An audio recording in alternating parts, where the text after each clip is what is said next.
Hello friends, and welcome to the Hanged Man in the Moon. If this is your first time here, welcome. Thank you for coming. I'm pleased to meet you. If you've been here before, thank you for returning. I'm truly honored.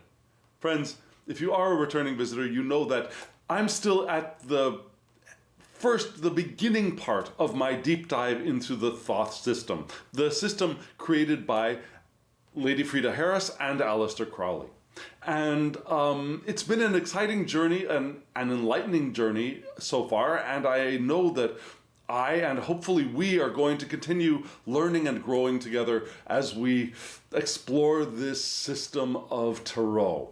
And I've got a wonderful spread all laid out for us. This is the last time we're going to see this set of cards. The new moon has come, is today at the time of this filming. So at the new moon, I switch out my decks. So I'll have a whole new set, well, not a whole new set, I'll have a new set of cards for the next lunar cycle. But we're still with this grouping. And before we look at the cards together, let me tell you why I named this video as I did. Why did I select the title, The Burden of Power? Now, what does burden of power mean to you? Usually when we talk about the burden of power, we mean that those who have more power, those who are powerful, have a greater burden of using that power correctly. Yeah? We expect that those in power will use that power ethically. They will use it to help more than they use it to harm. They will use it to the benefit of society rather than to the detriment of society or to their own personal aggrandizement, to their own personal benefit. That's the most common meaning of the burden of power. I see this spread as pointing in a different kind of direction.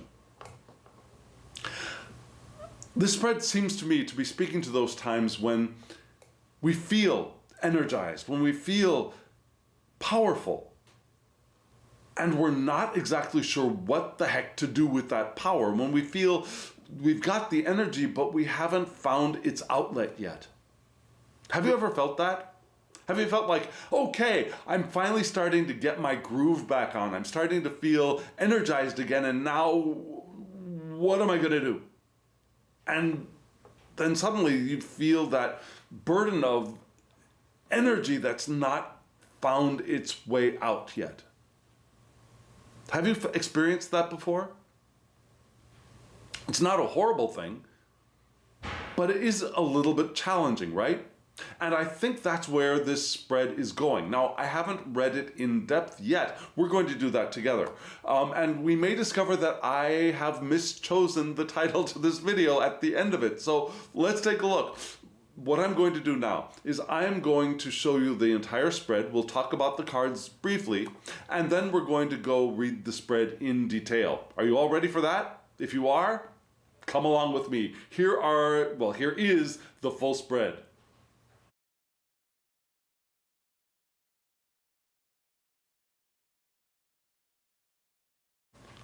I think this spread is beautiful. And I'm going to be sorry to see at least one of these decks go. The deck is not going to be leaving. I will still have the deck, but I'm going to miss focusing on it because I think it's a really intriguing deck, and I wish it would come back into print. It's called the Universal Tarot. It's way out of print, and it's challenging to find. But I think it's a really interesting deck, even though, full disclosure, the creator of this deck left out the pages.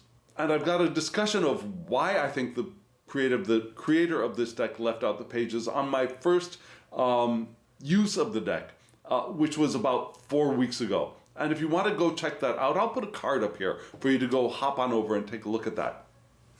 But I think it's a wonderful deck. Brilliant? Maybe, but it's a wonderful deck. And just in case you are new to this series, and you have not seen this video or this spread yet, let me tell you what you just saw. You saw that there were 5 sections of pairs of cards, right? And I call it my 5-element spread. Now, the 4 classical elements of fire, water, air, and earth, and then the fifth element of ether or spirit. So in the center is that fifth element of ether or spirit. And then in the upper left-hand corner, there was fire, which gives us our passions, our sexuality, our drive, also our inspiration. In the lower right-hand corner, we had water, which is where we find our emotions and our intuition and our perhaps psychic powers. Sometimes spirituality is placed there. Spirituality can also be placed up in the fire, but it can also be in water. Yeah, depending on what kind of reader you are. And then in the upper right-hand corner, we had air, which gives us our thoughts, our ideas, our perceptions, our plans, all of that. And also our communication, both written and verbal. Think of it as the fifth and sixth chakras of the elements. And so then in the lower left, we had earth, which is our physicality, our work, our bodies, our health, our money, our resources, all of that, all of the physical nature of the earth. And then at the very ends of the spread, you saw two cards that looked like they were from an oracle deck, which they are. They're from an I-Ching oracle. And I'll have a link to that oracle deck's creator's Facebook page, because I haven't found a way to link up a place for you to get the deck yet, but I know it's available. Contact the creator, you can get the deck, I'm sure. It's been on Kickstarter twice already. So it's a fairly, I think, popular deck, and I'll have that Facebook link for you down in the description box below. The cards that look like they're from a Harris-Crowley deck, they are from a Harris-Crowley deck. This printing is out of print. It came in a set with the Mirror of the Soul, but there's a very similar mini small deck that is available on Amazon, and I'll put a link to that one below. Now, again, the Universal Tarot, which is paired with the mini Harris-Crowley deck, I'm sorry, that one is out of print again, and I don't have a link to give you for that. But the other two decks, I'll have something for you to go find a rabbit hole to dive into. Okay, so here we are. We're going to start with the central pairing of cards, the ether pairing, and here they are up close and personal.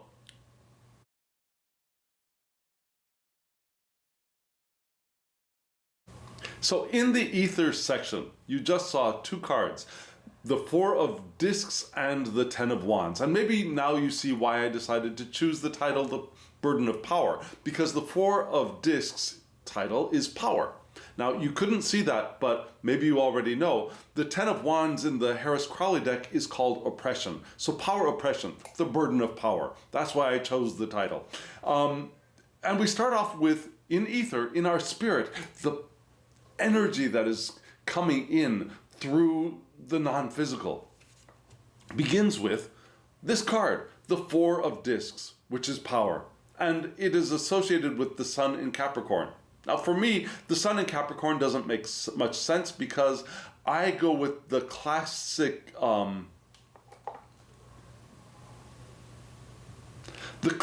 associations of domiciles, which is different from the associations which were created by the Order of the Golden Dawn.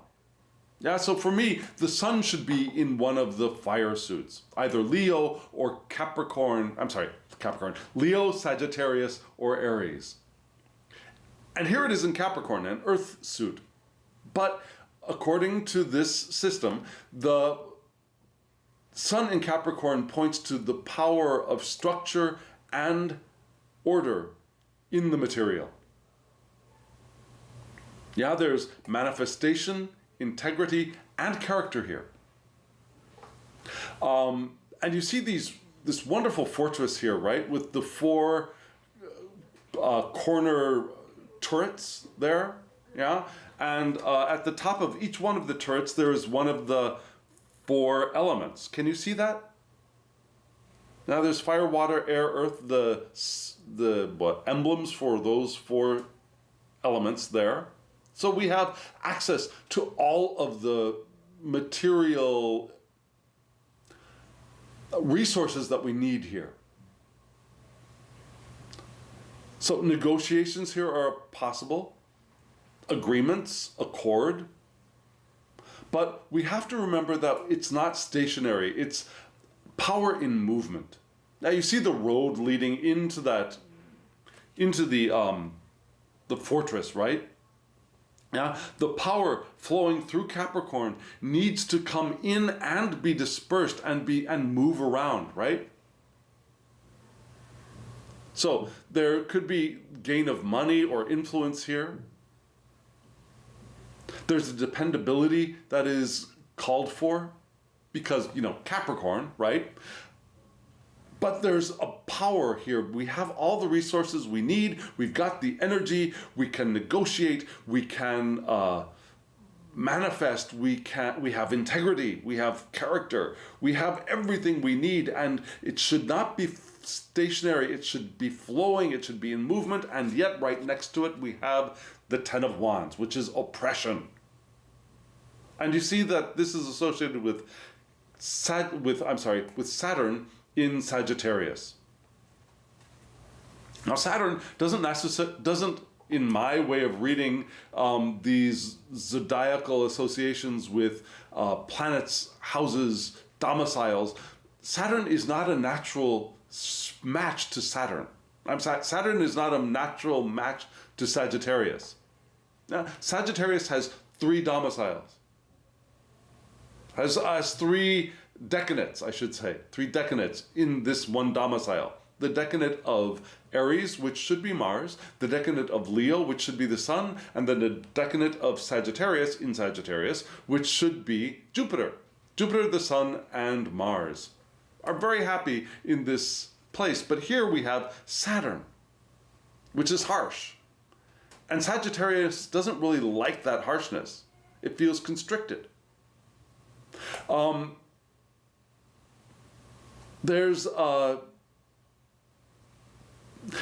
Saturn is in Sagittarius, the person who has that placement is often destined to be successful, but they must buckle down and focus. Now, Sagittarius likes to focus, but the buckling down part is not something that Sagittarius is happy with. That feels like a burden to a Sagittarian who wants to ride out and be at the front, cutting edge of things and play and enjoy, focus, but enjoy what they're doing, not burdened by it, right? So, at this time, we can be carried away by our desire to achieve something. And that needs to be reined in. It could be a situation of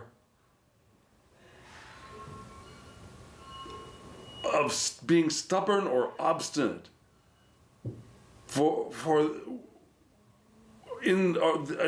associated with their sense of power. Like, I've got the power, and damn it, I'm going to do it this way, or damn it, I'm going to continue, right? I know what's right. Shut up, and I'm going to do it. It's kind of a harsh,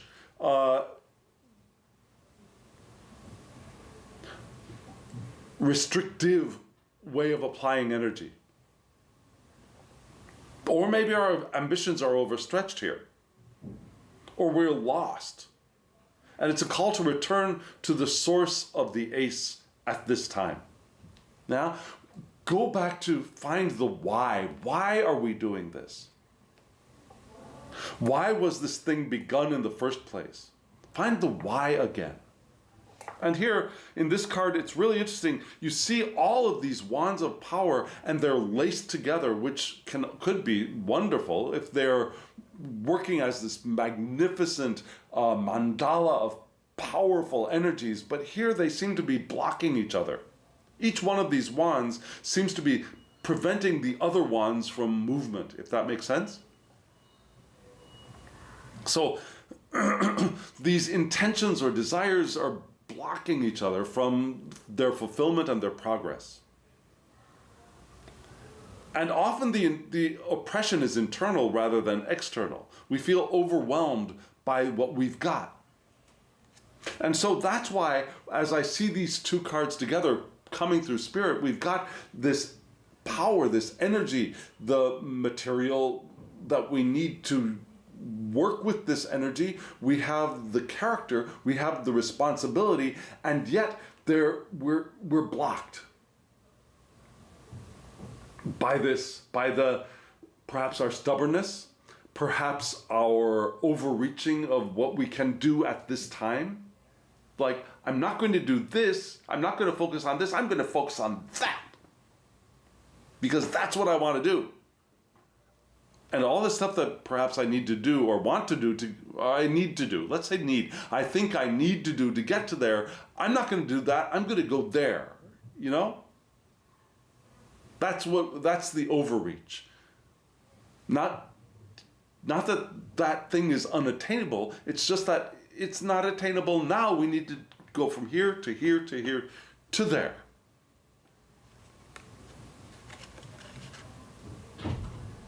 And so we're feeling overwhelmed. We've got the energy, but we're overwhelmed. And Spirit seems to be telling us that we're causing our own overwhelm. This is not something that's being imposed on us. We're not burdened from the outside. We're burdened from the inside. The call is coming from inside the house. And so when we feel the power, and we know that this power is calling for movement, right? Rather than, it's not a stationary thing, it's something that is calling for movement, even though it's an earth suit, it's calling for movement. And we're unable to move because of us. Right? So this is where this week's spread is beginning, that we've got the power. And it's interesting because the last few spreads have been about our feeling stagnant and stuck, and now the power is here, but we've perhaps still got that stagnancy, that stuckness around us. But it's not because it's imposed from the outside, but something that we're creating within ourselves.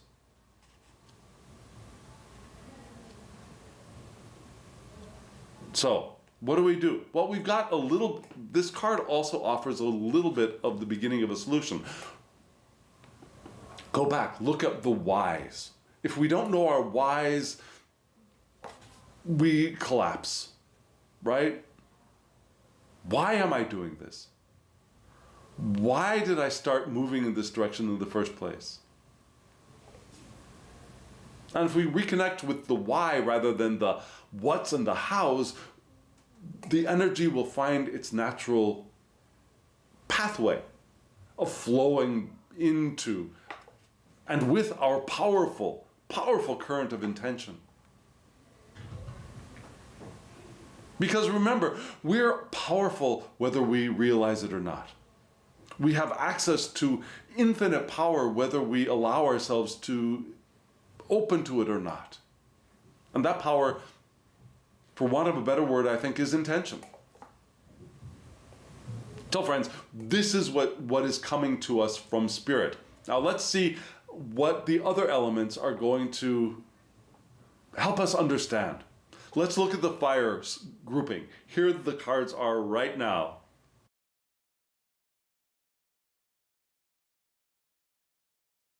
Here in fire, we have two cards.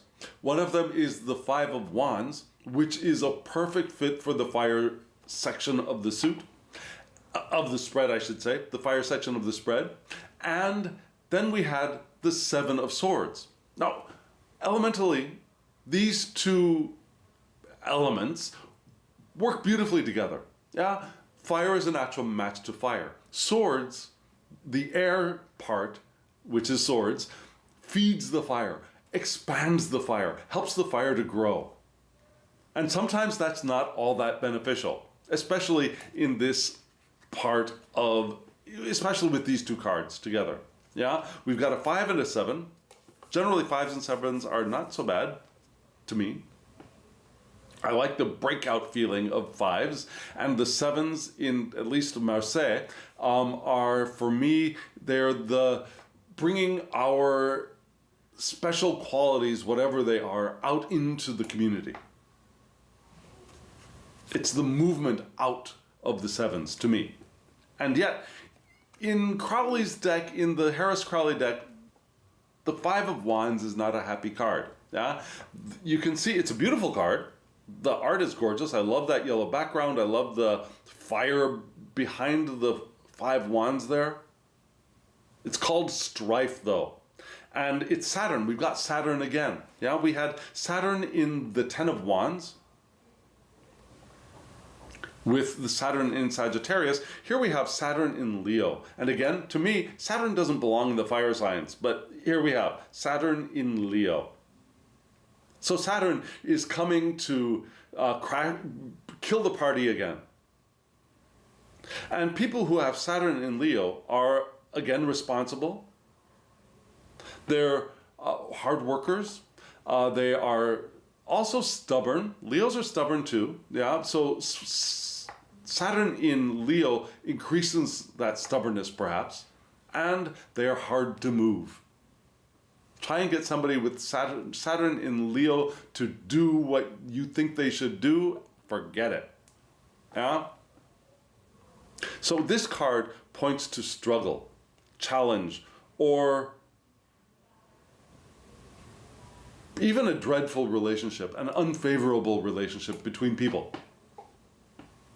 So there could be arguments over conflicting views, especially around expanding or contracting the topic at hand. For example, one of the two people is saying, let's go big, and the other person is saying, no, we've got to pull back. We need to reorganize. We need to take a step back and figure things out. And the other person is, no, we've got to go big, bigger, better, right? That kind of conflict. And it could be anything. It could be a creative project. It could be in business. It could be in relationship. We know we've got to go bigger in a relationship. Let's get married. And the other person is saying, no, we need a break. You know? Could be in anything. And that causes strife. And it could be interpersonal strife. It could also be... Crowley says this, and let me read what he says. Crowley suggests working through... Well, first, what does he indicate? He says it's like lava underneath a mountain. Now, struggling to get past the heavy layer of earth. The fire of Leo here is blocked by the weight of Saturn. And so there's that strife of Leo wanting to burst free and let the lava flow, not necessarily destroy everything, but let my passion fire flow. And the Saturn is like, no. Yeah? So what does Crowley suggest here? Crowley suggests working through the crisis rather than waiting for something to happen. He says, okay, so you are here, you've got this strife in your life. Sometimes those are the times to just wait and allow things to work themselves through. This is not one of those times. This is the time to get in there and figure out a way to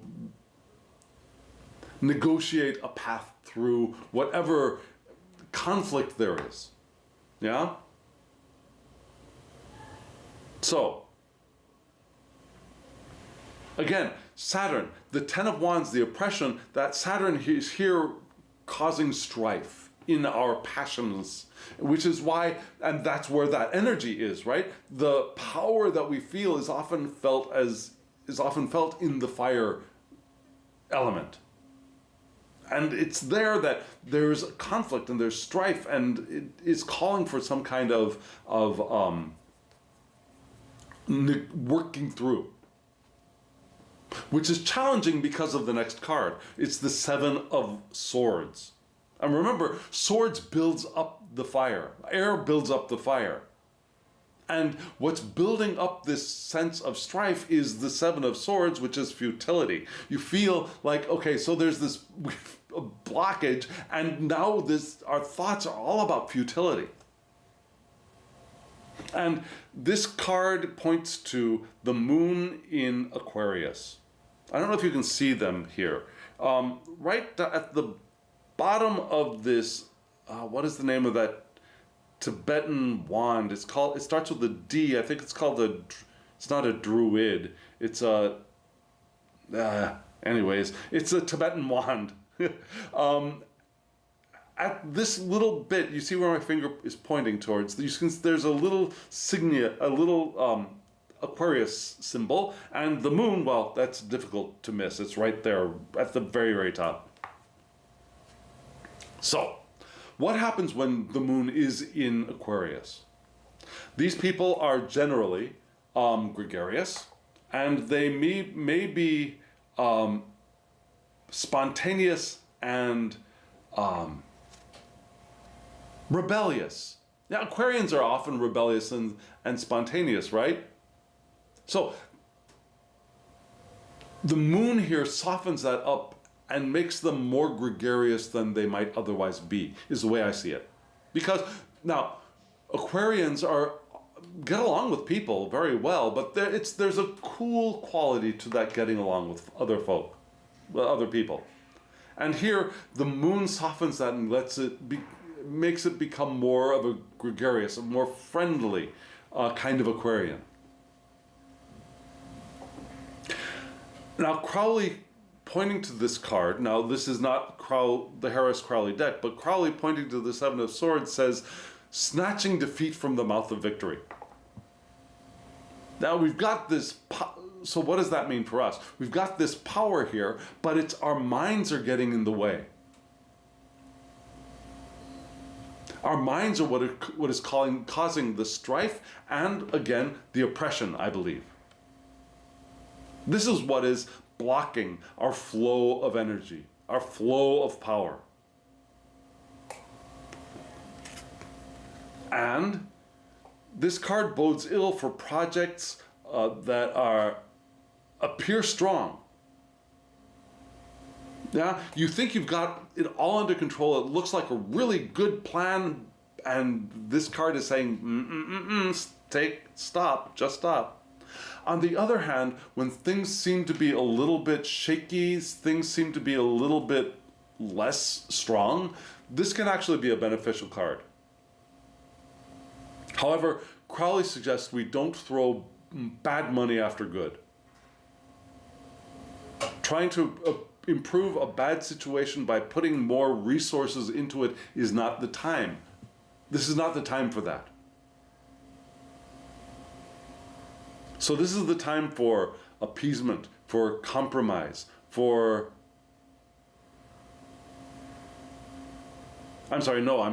totally wrong. This is the time when appeasement, compromise, vacillation,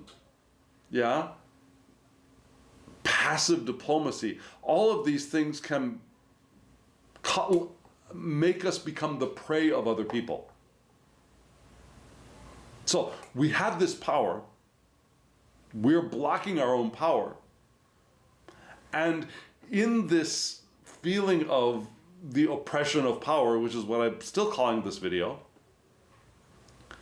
we could also become susceptible to victimization. We could get taken advantage of because we're not flowing with our power, right? We're causing our own obstructions and our own weakness, and it's our thoughts of futility. It's our thoughts of things are not going right and they won't go right, and no matter what I do, it's just going to fail.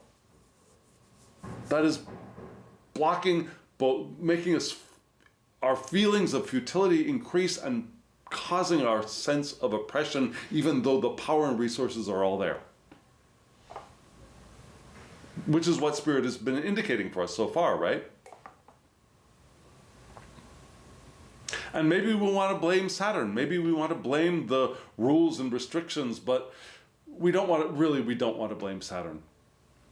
And that's okay, because the sun is going to be coming out later in the spread. But before we look at the sun, the light at not at the end of the tunnel, there's no end and there's no tunnel, but the light that is available to us, the sun that is going to be available to us, we're going to look into our emotions, because maybe, let's see, are our emotions potentially helpful for us here, or are they going to increase the blockage? Let's take a look at those cards right now.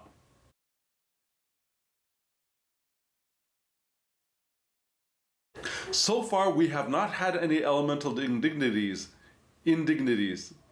Yeah, that's right, in this spread. And they're not here either. In the water section, we had two cards. One of them is the Princess of Cups. Cups, water, natural fit. And then we had the Three of Discs, earth. Earth and water are mutually beneficial. They build each other up. So I think we've got some help here. But let's take a look at the cards together. I've mentioned this before. I used to see the Princess of Cups as being very unattractive. It looked to me like she had a weird-ass beard, which I now see she does not have a weird-ass beard. What I saw as a weird-ass beard is actually the light hitting her neck. Yeah, she's got a long neck like a swan, and there's a swan right above her head, right? You see the swan above her head? I hope so. So this bit that I saw as being this weird beard is, again, not her beard, it's her neck. And she's a very elegant creature. The Princess of Cups is Earth of Water. And earth and water, again, build each other up, like I said. Crowley associates the Princess of Cups with hexagram 41, which is pronounced Sun. It's mountain over marsh. Now, earth over water. Which can be kind of negative. It could be dissolution of stability, where stability crumbles. That's what that means. Yeah, could be something lost, but something can be gained afterwards. Like you lose another relationship and you find your soulmate. Maybe that kind of thing could also be part of this as well. Not necessarily only romance. It could be you lose your watch and you find a diamond ring. You lose one job opportunity and your dream job shows up. It could be something like that. It could be, now moving into the card itself, she's a dreamer. And we all have the Princess of Cups in us, right? Whether we're in male bodies, we're in female bodies, we're in cis bodies, we're in trans bodies, we're in intersex bodies, whatever. We all have princesses, we're all princes, we're all queens, we're all kings. Yeah? And so, our inner Princess of Cups is the dreamer.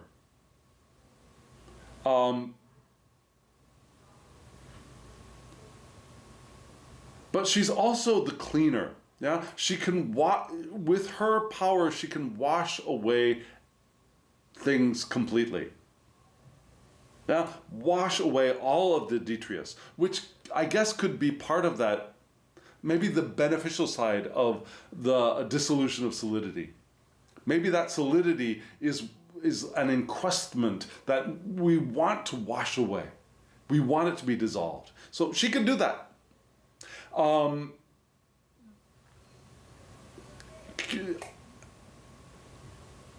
What do I want to say? There's an element of the Scorpio here, which she isn't, but there's a crystallization in her, a crystallization of plans, the crystallization of intuition into something solid, earth of water, right? There's a combining of passions and reducing them to their simplest structure, which I often think of as a Scorpio thing. But she's not Scorpio. There's another one of the court cards, the Prince of Cups is actually Scorpio. But you can see that lotus, swan, and dolphin on this card, can you not? These are aspects of illumination, yeah? The lotus is Aum, the creative, preservative, and the destructive principles of the universe. Creative, preservative, destructive, yeah? Brahman, Krishna, and Shiva. That's the lotus. The swan is creation. And the dolphin is the guide of souls through the depths. So we've got here, she brings us the guides through our depths, through our unconscious perhaps, through our intuition, through our inner spiritual life, through our inner unknown waters. Yeah, the swan here is to bring creation forth from that. And the lotus gives us the entirety of the life cycle. And she is here to provide all of that. And going with the flow might help. She tells us to go with the flow. And for us, wanting to live intentional lives, that's all about going with the flow, right?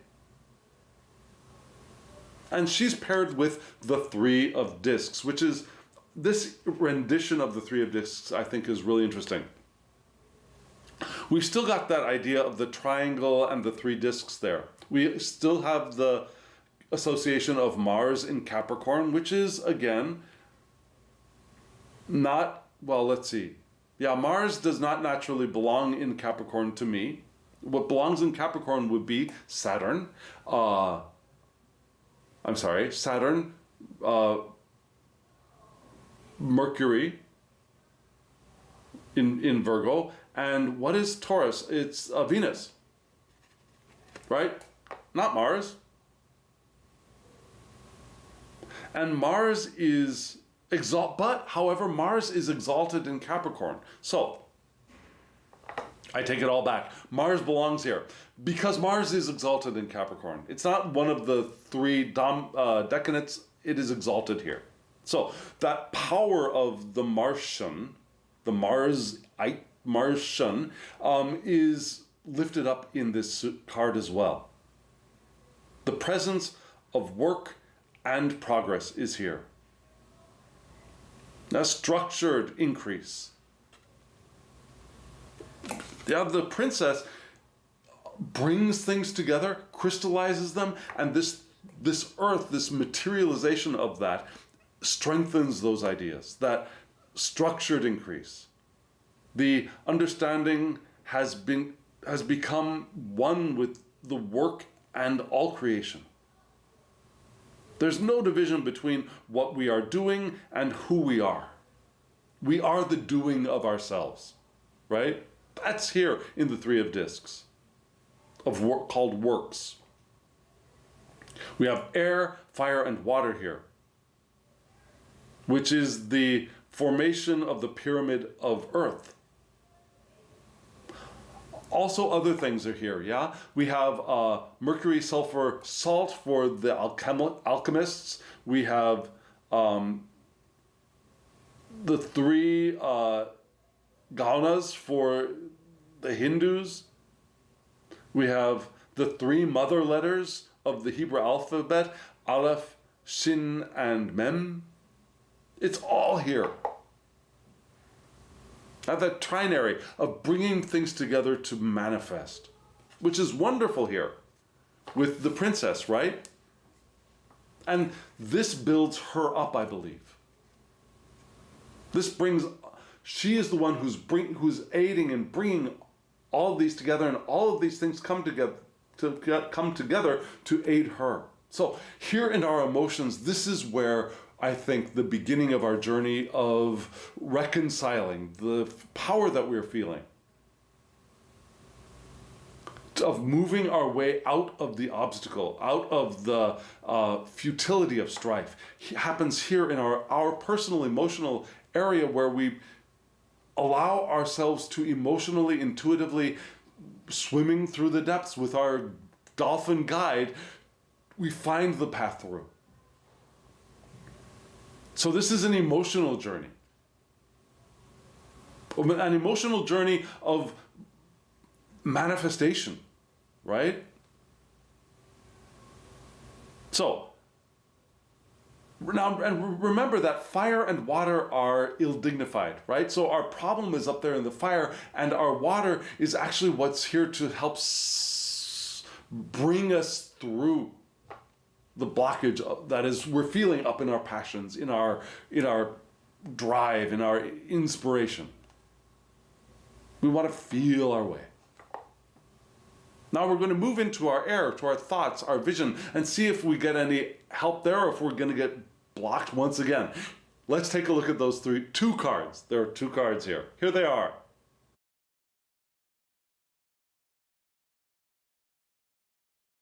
I had already hinted at this pairing before. Yeah? You noticed that, right? The sun. Here comes the sun. Da, da, da, da. So our thoughts here, oftentimes we think of our thoughts as being unbeneficial, as being that which prevents our enlightenment, which our thoughts are. The air suit in tarot is often the most painful, right? Here, in the air section, I think we've got a lot of help. And remember, fire and air work beautifully together. And here we have the sun card, which points to none other than the sun, which is domiciled in Leo. So we have fixed air's vital attributes entering our world here. The sun. Our fire is released in our thought. So while we're all twisted up in knots in our fire, that fire can be released with our thought. As we've found the path through with our emotions, it looks to me like fire, the air, our thoughts, our perspective, our plans are where we're going to release. And so what is the sun? Again, I said it's fixed fire's vital attributes entering the spread here. It's also the connection between Hod and Yesod. Hod is surrender to me. Hod is surrender to what it is, and Yesod is our foundation from which we launch into manifestation. So the sun connects our surrender to what is and our foundation for manifestation. Wonderful thing here, especially for this spread. Now we surrender, instead of fighting the strife, fighting the oppression, fighting our sense of futility, we surrender to what is, as it is. We feel our way through emotionally, and here in the air, our thoughts, we get the release of moving into our foundation. In this system, and also the Waite-Smith, I believe, the sun card is associated with the Hebrew letter Resh. Now Resh, it kind of looks like this. And it's the letter associated with the head. Which is wonderful here in the air suit, right? In the air portion of the spread, I should say. It's also the beginning of a new cycle. Which is good. That's what I think we're called for right now. Yeah, the beginning of something new, a new cycle. It's also, because it's Resh, associated with the rune Manaz, which kind of looks like an M with extra lines up at the top, yeah, which is destiny. It's self-acknowledgement, self-knowledge as well. It's spiritual power and intelligence. Wonderful things to have up in the air. So here, our minds, our visions, our vision, I should say, vision with the eyes, but also perhaps visions, side note, I would generally think of visions as being something, as a watery thing rather than an air thing, but it could be here, yeah? It could be here as well. So, what do we have for the sun in this Harris-Crowley deck? We have authenticity, truth, openness, sharing. You know, we're we've broken free. Our thoughts have allowed us to break free. We have freedom. We have freedom in our self-expression. We have freedom in our responsibility to self as well, if that makes sense. Now we take responsibility for ourselves as well, which we should be doing anyways. Yeah, so we take responsibility for that feeling of strife, of oppression, of futility. We recognize that we are doing that to ourselves, and that liberates us. So we face the light, and we do it all without restriction, like these babies dancing in the sun. We burst through into the light. And remember, this card comes from after the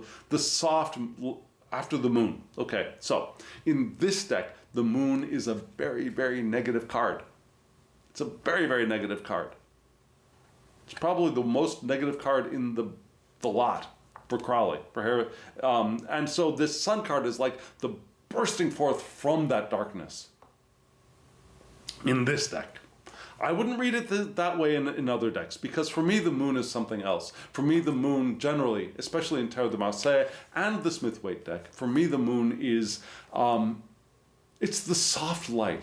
And some say, oh, that's illusion, you don't see clearly. But sometimes that soft light is exactly what we need, especially after we're recovering from the tower. The tower, the cracking open, the breaking down. We move into this beginning of healing in the star, and then if we were to move right into the harsh light of the sun, we would be blinded. So we move into the softer light of the moon, where we begin to get our bearings, we begin to trust our intuition, we begin to trust ourselves a little bit more. We begin to have access to our spiritual connection within. That watery connection of divination is available to us here again. And then we're ready to face the full-on light of the sun. Does that make sense? Here, it's different. Here, it's the breaking free from the darkness. It's the bursting through into the light. So, we are called to relax and give ourselves over to the dance of life. And that seems perfect for this, especially this spread, right?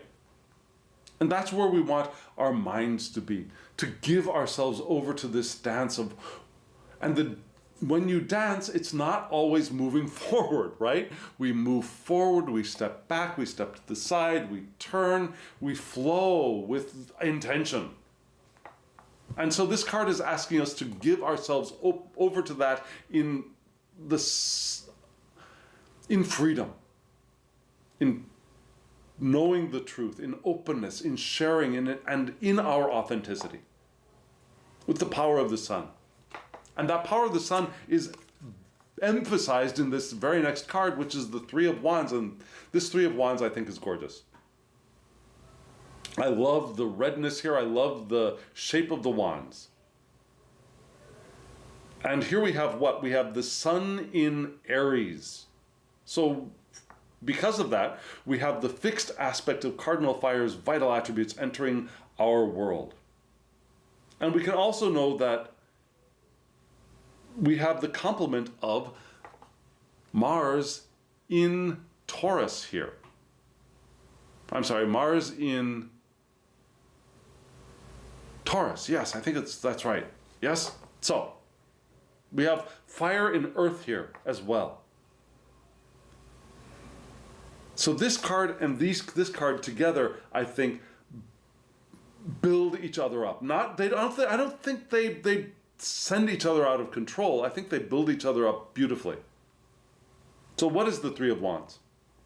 The Three of Wands is the first and fixed establishment of a situation. So we've liberated ourselves, we're dancing with life, and we're dancing with life, yes, we're dancing the dance of our authenticity. and take self-responsibility and the freedom in that. And we recognize that that is our early success, but there's still work to do. It's the importance of having a high value on what is intended. Really, really taking stock of what our intentions are and having the self-respect to value those intentions highly. Does that make sense? To use our will here too, to either move or take a stand, both are possible here. But recognize that we're doing that with our own free will. So,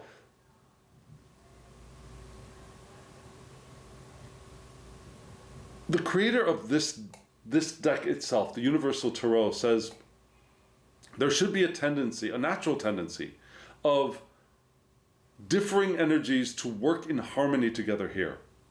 So this also could point to my passion, your passion, and then some third party's passion. These three differing energies to come together to work to a single purpose.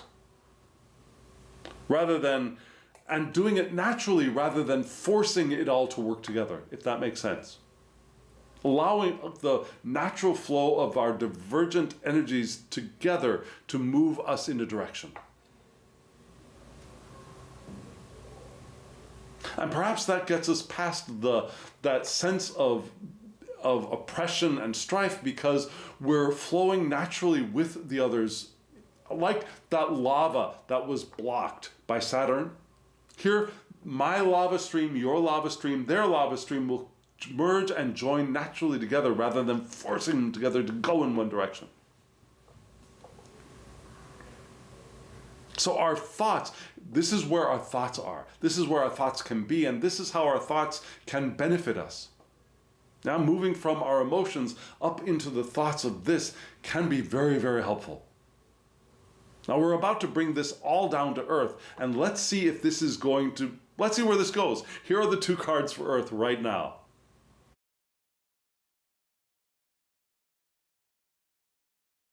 Here in Earth, we've got a little bit of a problem in our manifestation. But the first card is good. The first card, water in Earth, is wonderful. And we've got a double whammy of water because we've got the Queen of Cups. A beautiful card. And the Queen of Cups points to Cancer, which is the domicile of the moon, from which cardinal waters, vital attributes, enter our world. We had cardinal fire up in the air with the sun in Aries. Now we have the fixed aspect of cardinal fire. Here we have got cardinal water. And Crowley points this card in the direction of hexagram 58 of the I-Ching, which is joy, it's mediumship, it's transmissions, it's like spiritual transmissions and open communication, which is cool. Yeah, I think we want to be communicative here.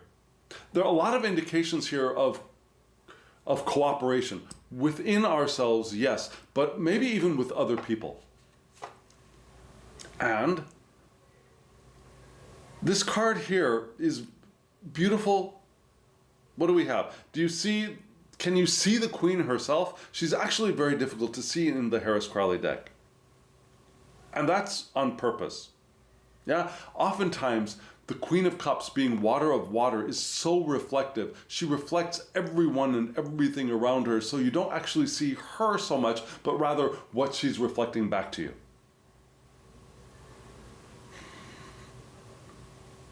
So this is the changeable fluidity of water, pure and subtle. It's the desire to smooth the rough waters in the environment, to make everything, let's just all get along, right? To adapt to to adapt to a stance that mirrors the expectations and the requirements of the situation and the expectations and the requirements of the people around us as well. Crowley says that she is the no, not Crowley, Bruce Lee is after Crowley, but this card, the writer of one of the books that I've read points to the Queen of Cups as the Bruce Lee. Yeah, Bruce Lee, who says, be the water, right? Flow like water, be the water. That's who she is. And it's a call to carefully listen to the quiet voice from within, which are all very good strengths. On the negative side, she can get lost in doing all of that, not losing a true sense of her core self. Because she's appeasing everything and smoothing everything over and making adjustments so much that she loses her natural essence. There is that potential. Something to be avoided. But here in the earth, in our manifestation, we want to be the water. We want to be diplomatic. We want to smooth everything over. When sharp edges start to stick out, we want to ease those things. We want to be pure and subtle in the way we flow with the law, because what we're flowing might be lava. Yeah, we want to be pure and subtle in the flow of our lava as our passions have become liquid fire, right? We want to do it smoothly and adapt to what's going on around us. And she is paired with this very, very interesting card, which is called Karma in this deck, but is the pair of the adjustment card to me. Because, you can see do you see the Libra signs? One upright and one reversed. You see mirrored images here, right? Yeah, there's the gold being above and then the blue being below, but they are mirror images of each other. We also see mirror images of the Libra sign. So Libra is the domicile of Mercury. I'm sorry, no, it's the domicile of Venus. Whoa. So cardinal air's vital attributes are entering our reading here. Cardinal air. We had cardinal water. Wonderful. Cardinal air, not so wonderful in this placement. Now, karma connects Geburah and Tiphereth. Geburah is our harshness, our strictness. It's perhaps the house of Saturn.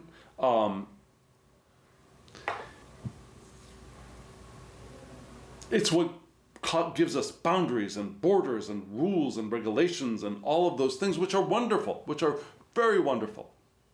And it connects that with Tiphereth, which is our beauty and our heart. And that can all be very wonderful. But here in the in the earth section, air and earth do not mix. So we see that karma here, adjustment here, is ill-dignified and is causing some problems. Yeah, she is the Sphinx without a secret, because she is the purity. Because she is purity, a matter of calculation. She's she's purely a matter of calculation. Now, I'm reading from Crowley. In Eastern philosophy, she is karma. Now, Crowley, describing the adjustment card, says that she is karma. Here in this deck, she is karma. So, we're called to balance each thought against the exact opposite, for the annihilation of illusion. Often a good thing. Yeah? Every energy must be applied with integrity.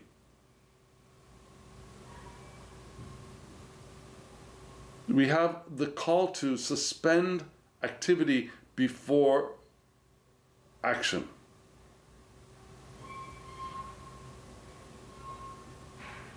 We want to measure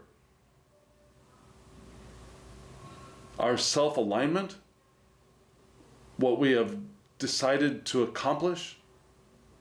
We want to calibrate reality to our perception of reality. All of those things are wonderful things. And yet, here in this moment, that precision is actually perhaps what's standing in our way.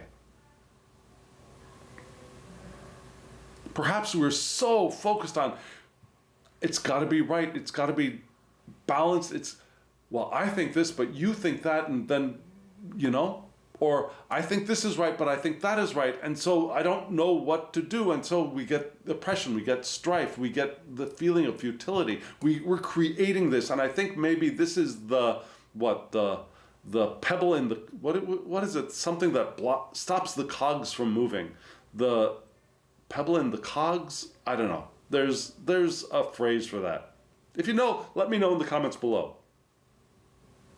It's just not coming back to me right now. It's that thing, it's the stick in the works. This is what's perhaps blocking everything right now. Being too much of wanting to get it balanced and right and correct, and every energy must be applied with integrity, and it's too much right now. We're called to dance and flow with the sun, but this right now is standing in our way. And so, even though, and I think this could help lift up the Queen of Cups, but right now, we're in the earth, and as we manifest this wonderful water energy of the Princess of Cups with the Three of Discs, the sun with the Three of Wands, 2 threes, right? We had those 2 threes, Three of Wands and Three of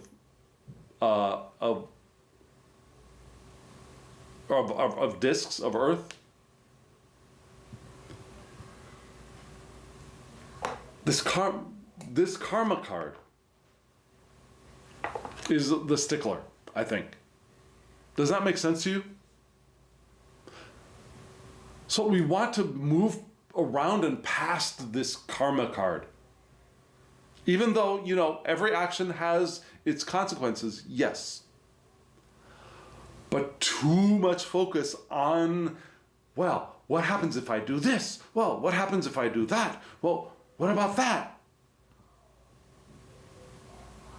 Prevents us from doing anything, right? This is the time of finding our flow, breaking free into the sun and dancing with the flow of our intention. Now we've got 2 cards of advice from the I-Ching. So let's look at those cards and see if they help focus or give us some help with what to do in this situation. Here are those 2 cards.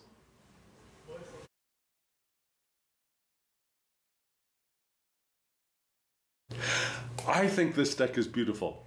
Do you agree? Well, if you do agree, let me know in the comments below. I'd love to hear from you. Yeah? And you saw the 2 cards.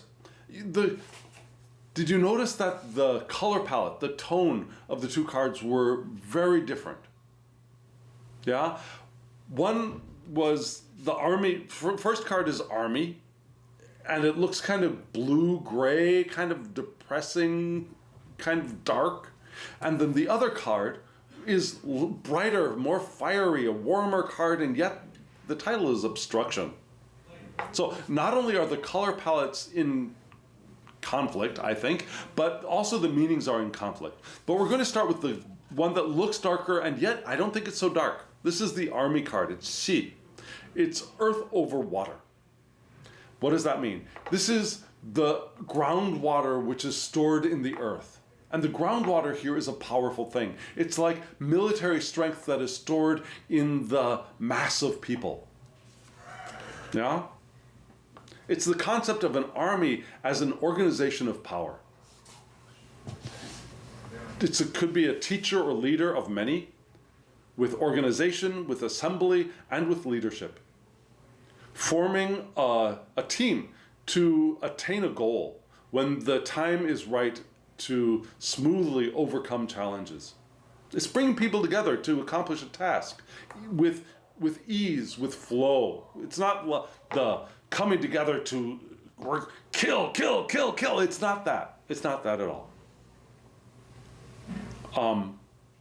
Integrity and fairness are called for here.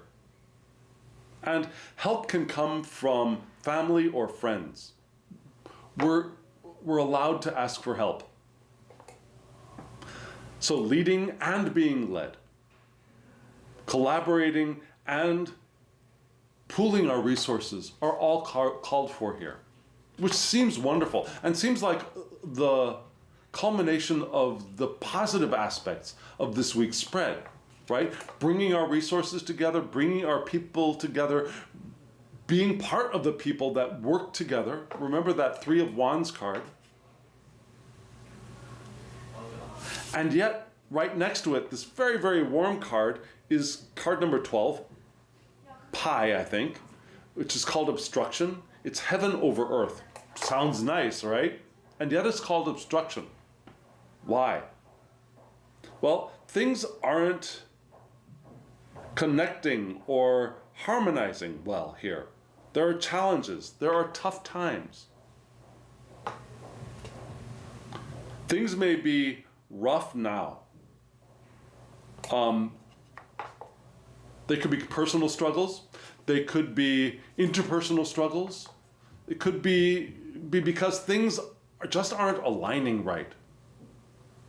Yeah? So, we're called to stay patient and strong. We want to search for ways to make improvements. There are ways to find hope and solutions here. And we want to keep a clear mind. Yeah? And think of ways to overcome. And remember, overcoming, in this larger spread, we had the Queen of Cups be water. Like water overcomes. Water has many ways of overcoming an obstacle, right? Water can flow around the obstacle. That's a way to overcome it. Water can build up and flow over the obstacle. That's a way to overcome it.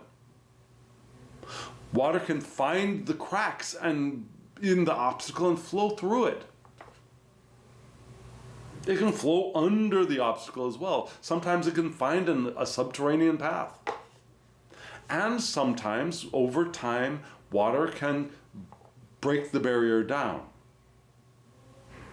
But it doesn't have to. There are many other options as well, right? And that's what I think this obstruction card is here to remind us of, that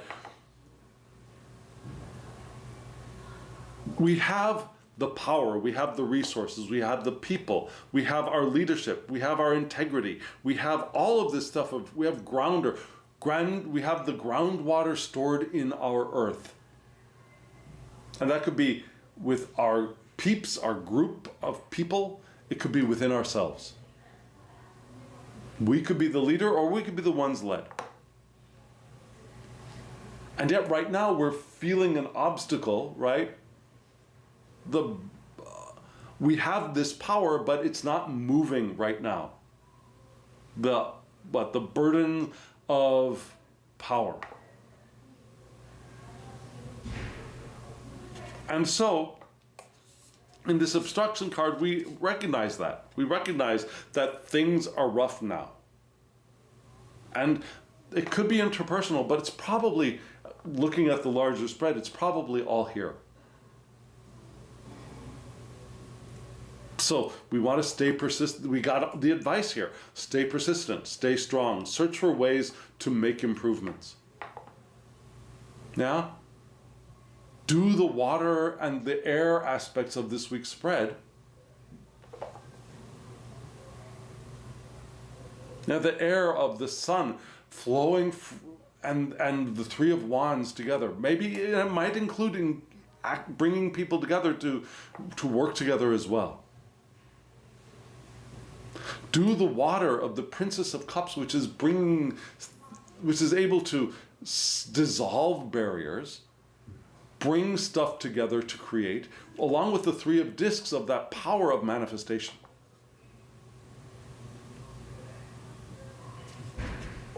That's our advice, right there. There are ways to do it. And the first way is hope. The first way is finding our hope, finding our star, finding our way, right? And taking responsibility for that, the strife and oppression that we are creating for ourselves. Does that make sense? If it does, let me know in the comments below. If it does not, let me know in the comments below. And friends, thank you. Thank you for joining me on this journey. Thank you also for having hit the thumbs up button and for subscribing to the channel. It really does help the channel. It helps bring the channel out into the world and put it in front of people who might be interested. And I would really love to hear from you. Let me know in the comments below. If you want a reading from me, my email address is below. Shoot me an email, or you could just let me know in the comments. Hey, I want a reading, and we'll work it out together. Okay, friends? So thank you. Thank you very much. Thank you for being here. Thank you for walking through this spread with me. And now, as always, I wish you love, joy, well-being, and pure awareness. Thank you.